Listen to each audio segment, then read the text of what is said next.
बच्चों, आज हम यहाँ पर हिंदी व्याकरण की पाठ्य पुस्तक से एक नए अध्याय का अध्ययन करेंगे। अपने विषय पर आने से पहले हम यहाँ पर कुछ सामुदायिक सहायकों के चित्र भी देखेंगे। यह देखिए बच्चों, पहला चित्र अध्यापक का है जो समाज को शिक्षित करने का कार्य करता है। दूसरा चित्र डॉक्टर का है, यह समाज के स्वास्थ्य की सुरक्षा का कार्य करता है। और तीसरा चित्र किसका है? डाकिया का है, जो हमारे पत्रों को एक स्थान से दूसरे स्थान तक पहुंचाने का कार्य करता है। तो बच्चों, आज हम यहाँ पर पत्र के बारे में जानेंगे कि यह पत्र कैसे लिखते हैं, किस प्रकार लिखते हैं, इसे लिखने का क्या तरीका है। आज हम पत्र के बारे में जानेंगे। यहाँ पर हम पत्र लेखन के बारे में विस्तार से जानेंगे। आइए देखिए बच्चों, यह देखिए पत्र लेखन क्या है। सबसे पहले हम यह देखेंगे कि पत्र लेखन क्या है। पत्र लेखन एक कला है। पत्र लेखन के माध्यम से हम कोई सूचना, समाचार, जानकारी और मन के विचार व भाव को दूसरों तक लिखित रूप में पहुंचाते हैं। आगे बढ़ेंगे। पत्र के भेद।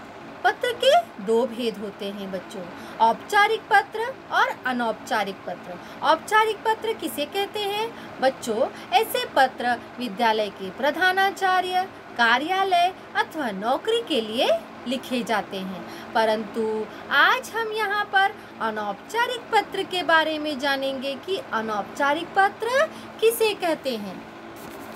यह देखिए बच्चों, अनौपचारिक पत्र। अनौपचारिक पत्र अपने मित्रों और रिश्तेदारों को लिखे जाते हैं। अपने निकटस्थ सगे संबंधियों, मित्रों को लिखे गए पत्र अनौपचारिक पत्र कहलाते हैं। इन पत्रों में व्यावहारिक भाषा तथा व्यक्तिगत बातों का वर्णन होता है। आगे बढ़ेंगे। पत्र लेखन के लिए याद रखने योग्य बातें। हमें पत्र लिखते समय किन बातों को ध्यान में रखना चाहिए, आइए उसके बारे में जानेंगे। पत्र की भाषा सरल और स्पष्ट होनी चाहिए। पत्र की भाषा कैसी होनी चाहिए? पत्र की भाषा सरल और स्पष्ट होनी चाहिए। दूसरा, एक ही बात को बार बार दोहराना नहीं चाहिए। हमें पत्र लिखते समय एक ही बात को बार बार दोहराना नहीं चाहिए। पत्र में सभ्य भाषा का प्रयोग करना चाहिए। अर्थात बच्चों, पत्र में सभ्य अर्थात शिष्टापूर्वक अर्थात शिष्ट भाषा का प्रयोग करना चाहिए। पत्र में लिखने वाले का पूरा पता और दिनांक उपयुक्त स्थान पर लिखना चाहिए। बच्चों, पत्र में लिखने वाले का पूरा पता जहाँ पर लिखना है वहीं पर होना चाहिए। पांचवा, पत्र में उचित संबोधन तथा अभिवादन का प्रयोग करना चाहिए। आइए जानते हैं कि संबोधन किसे कहते हैं। जब हम पत्र लिखते हैं, जैसे बहन को लिखते हैं या फिर अपने माता पिता को लिखते हैं या फिर दोस्त को, उसी को हम क्या कहते हैं बच्चों? उसी को हम संबोधन कहते हैं। कि हम उनको क्या कहकर पत्र लिखते समय हम उनको क्या कहकर संबोधित करते हैं, उसी को क्या कहते हैं? संबोधन कहते हैं। जैसे हम माँ को माता जी कहकर संबोधित करते हैं पत्र लिखते समय, छोटी बहन को हम प्यार से प्यारी बहन कहते हैं। ये क्या है? संबोधन है। आइए अब देखेंगे अभिवादन क्या होता है। आइए उसके बारे में भी जान लेते हैं। जैसे जो छोटे होते हैं उनको हम प्यार करते हैं और बड़ों को हम हमेशा आदर देते हैं। उनके लिए हम आदर सूचक शब्द लगाते हैं। बड़ों के लिए हम आदर सूचक शब्द लगाते हैं, जैसे प्रणाम, सादर प्रणाम। छोटों को प्यार भी दे सकते हैं, उनको आशीर्वाद भी देते हैं। बराबर वालों को नमस्कार या नमस्ते कहते हैं। तो बच्चों, संबोधन और अभिवादन के लिए हमने इन बातों का ध्यान रखना है। संबोधन के लिए हमें किन शब्दों का प्रयोग करना है और अभिवादन के लिए हमें किन शब्दों का प्रयोग करना है, वह हमने यहाँ पर जान लिया। छठा क्या है? पत्र की लिखावट साफ सुथरी होनी चाहिए। पत्र की लिखावट कैसी होनी चाहिए बच्चों? पत्र की लिखावट साफ सुथरी होनी चाहिए। आगे बढ़ेंगे।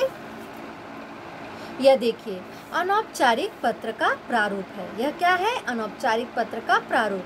पत्र का प्रारूप अर्थात पत्र लिखने का क्या तरीका होता है। पत्र लिखते समय सबसे पहले हमें प्रेषक का पता, सबसे पहले हमें प्रेषक का पता, यह देखिए सबसे पहले हमें क्या लिखना होता है? प्रेषक का पता। प्रेषक का पता अर्थात भेजने वाले का पता, अर्थात जो पत्र लिख रहा है, जो पत्र भेज रहा है उसका पता आएगा। फिर दिनांक, फिर क्या आएगा बच्चों? फिर दिनांक आएगा। यह देखिए यहाँ पर उसके नीचे क्या आएगा? दिनांक। उसके पश्चात उसके नीचे उचित संबोधन शब्द आएगा। उसके नीचे क्या आएगा? उचित संबोधन शब्द तथा उचित अभिवादन शब्द का प्रयोग करना है। संबोधन के नीचे उचित अभिवादन शब्द का प्रयोग करना है। यह देखिए दिनांक के नीचे संबोधन शब्द और उसके नीचे अभिवादन शब्द का प्रयोग होगा। संबोधन और अभिवादन के बारे में मैं आपको यहाँ पर बता चुकी हूँ, पीछे बता चुकी ना बच्चों मैं आपको। उसके बाद हम यहाँ पर जब जिस विषय पर हम पत्र लिख रहे हैं उस पत्र को हम 2 पैराग्राफ या 3 पैराग्राफ में भी लिख सकते हैं। हम यहाँ पर 2 पैराग्राफ या 3 पैराग्राफ में पत्र को पूरा करेंगे। जैसे देखिए पहला पैराग्राफ, दूसरा पैराग्राफ और ये देखिए तीसरा पैराग्राफ। आपको 2 या 3 पैराग्राफ में पत्र को समाप्त करना है। उसके साथ हमारा, हम जब जिसे पत्र हम लिख रहे हैं उसके साथ हमारा क्या संबंध है? समापन प्रति के साथ संबंध। हम जब जिसे पत्र भेज रहे हैं उसके साथ हमारा क्या संबंध है उसको लिखते हैं। हम पत्र जिसे लिख रहे हैं उसके साथ हमारा क्या संबंध है, हम उसको लिखते हैं। बच्चों इसी को हम स्वनिर्देश भी कहते हैं। पत्र भेजने वाले के साथ हमारा क्या संबंध है, हम उसको क्या कहते हैं? स्वनिर्देश भी कहते हैं।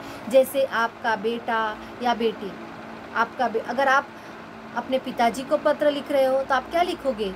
आपका बेटा या बेटी, आपकी बहन, ये क्या है? ये सभी स्वनिर्देश है। अब देखिए बच्चों आगे देखेंगे संबोधन तथा अभिवादन। यहाँ पर देखिए संबोधन तथा अभिवादन के लिए हम बड़ों के लिए, छोटों के लिए तथा मित्र व सखी के लिए किन किन शब्दों का प्रयोग करना चाहिए वह यहाँ पर बताया गया है। बड़ों को आदरणीय, पूज्य, पूजनीय आदि शब्दों का प्रयोग कर सकते हैं हम। छोटों को प्रिय, मित्र व सखी को मित्र, प्रिय तथा मित्र अथवा सखी का नाम, मित्र व सखी को प्रिय तथा मित्र अथवा सखी का नाम। और अभिवादन के लिए बड़ों को हम प्रणाम, सादर चरण स्पर्श आदि, और छोटों को शुभाशीष, मित्र व सखी को सप्रेम नमस्कार, सप्रेम नमस्ते आदि शब्दों का हम प्रयोग कर सकते हैं। आगे बढ़ेंगे। स्वनिर्देश, पत्र लेखन का स्वनिर्देश। स्वनिर्देश भी बच्चों बड़ों के लिए, छोटों के लिए तथा मित्र व सखी के लिए कौन कौन से शब्द का प्रयोग करना चाहिए यहाँ पर देख लीजिए। बड़ों के लिए आपका, आपकी तथा पत्र पाने वाले से आपका क्या रिश्ता है। छोटों के लिए तुम्हारा, तुम्हारी तथा पत्र पाने वाले से आपका रिश्ता। मित्र व सखी के लिए तुम्हारा मित्र, तुम्हारी सहेली आदि शब्दों का हम प्रयोग कर सकते हैं। आगे बढ़ेंगे। अनौपचारिक पत्र। अब यहाँ पर हम अनौपचारिक पत्र पर आधारित एक उदाहरण देखेंगे। क्या है यहाँ पर? विषय, अपने मित्र को जन्मदिन का निमंत्रण देते हुए पत्र लिखिए। हमें किसे पत्र लिखना है बच्चों? हमें अपने मित्र को जन्मदिन का निमंत्रण देते हुए पत्र लिखना है। देखेंगे, चलिए देखो बच्चों, मैंने यहाँ पर लिखा है 253 नारायण लोक, रामराज रोड, मथुरा। जो पत्र लिख रहा है उसका पता सबसे पहले आएगा। उसके बाद क्या है बच्चों? उसके बाद यहाँ पर दिनांक है 15 फरवरी 2021। फिर उसके बाद हम उचित संबोधन शब्द का प्रयोग करेंगे। हम किसे पत्र लिख रहे हैं? प्रिय मित्र। उसके बाद संबोधन के बाद क्या आएगा बच्चों? अभिवादन शब्द। हम मित्र के लिए कौन सा अभिवादन शब्द का प्रयोग करेंगे? नमस्कार। हो गया बच्चों। अब हम यहाँ पर मित्र की जगह पर मित्र का नाम भी लिख सकते हैं। जैसे प्रिय मित्र रोहन, और रोहन के लिए उचित अभिवादन शब्द क्या होगा? नमस्कार। ये क्या है बच्चों? प्रिय मित्र के लिए उचित अभिवादन शब्द है। उसके बाद हम यहाँ पर विषय पर आधारित बातों को 2 या 3 पैराग्राफ में लिखेंगे। समझ में आ रहा है ना बच्चों? पहला जो पैराग्राफ रहेगा, जब हम शुरुआत करते हैं तो यह भी लिख सकते हैं कि तुम कैसे हो। उसके बाद थोड़ा सा अपने बारे में कहते हैं। अपने बारे में कहते हुए, अपने बारे में जब हम कहेंगे, उसके बाद अपने बारे में कहते हुए पत्र का जो विषय है उस पर आ जाते हैं। उसके बाद अपने माता पिता को अंत में हम क्या कहेंगे? अंत में हम यह कहते हैं कि अपने माता पिता को मेरा प्रणाम कहना। यही कहते हैं ना बच्चों जब हम पत्र लिखते हैं। उसके बाद स्वनिर्देश आता है। अब देखिए यहाँ पर प्रिय मित्र, यह क्या है? संबोधन शब्द है। नमस्कार अभिवादन का शब्द है। तुम कैसे हो? तुम्हें याद होगा कि मेरा जन्मदिन गर्मी की छुट्टियों के बीच में आता है। मैं 25 मई को अपना जन्मदिन मना रहा हूँ। मैंने अपने कई मित्रों और रिश्तेदारों को अपने घर में पार्टी में बुलाया है। पार्टी शाम 6 बजे होगी। हम सभी मिलकर खूब खेलेंगे और मस्ती करेंगे। मैं तुम्हारी राह देखूंगा। यह बच्चों क्या हुआ? पहला पैराग्राफ। और दूसरा पैराग्राफ क्या है? अपने माता पिता को मेरा प्रणाम कहना। हमें पत्र लिखते समय 2 या 3 पैरा में पत्र को लिखना रहता है। उसके बाद हम यहाँ पर स्वनिर्देश लिखेंगे। यह देखिए, उसके बाद स्वनिर्देश है। तुम्हारा मित्र, यह क्या है? स्वनिर्देश है। आलोक, तो बच्चों इस प्रकार से पत्र लिखना है। तुम्हारा मित्र आलोक। तो बच्चों पत्र लेखन आप सभी को पूरी तरह से समझ में आ गया होगा। आ गया ना बच्चों? तो चलिए बच्चों, अनौपचारिक पत्र पर आधारित यह अभ्यास कार्य भी देख लेते हैं, जो आप सभी को अपनी अपनी नोटबुक या ग्रामर की बुक में पूरा करना है। यह देखिए अभ्यास कार्य क्या है? चाचा जी को उपहार भेजने के लिए धन्यवाद देते हुए पत्र लिखिए। यह आपको अपनी नोटबुक या फिर अपनी ग्रामर की बुक में पूरा करना है, अपनी व्याकरण की पुस्तिका में पूरा करना है। चलिए बच्चों, अब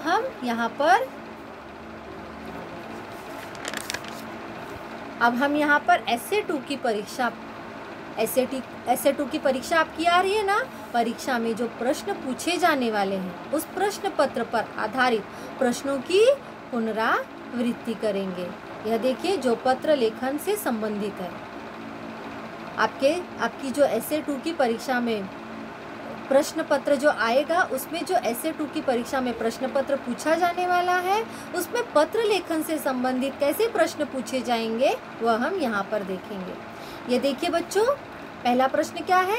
पत्र लेखन के कितने प्रकार हैं? पत्र लेखन के कितने प्रकार है बच्चों? मैं आपको बता चुकी यहाँ पर। पत्र लेखन के 2 प्रकार हैं, अनौपचारिक और औपचारिक। तो बच्चों आपको परीक्षा के दिन भी जो आपका हिंदी का प्रश्न पत्र रहेगा, उसमें जो उत्तर सही रहेगा उस पर आपको सही का निशान लगाना रहेगा या फिर टिक करना रहेगा। समझ में आ गया बच्चों? चलिए अगला प्रश्न देखेंगे।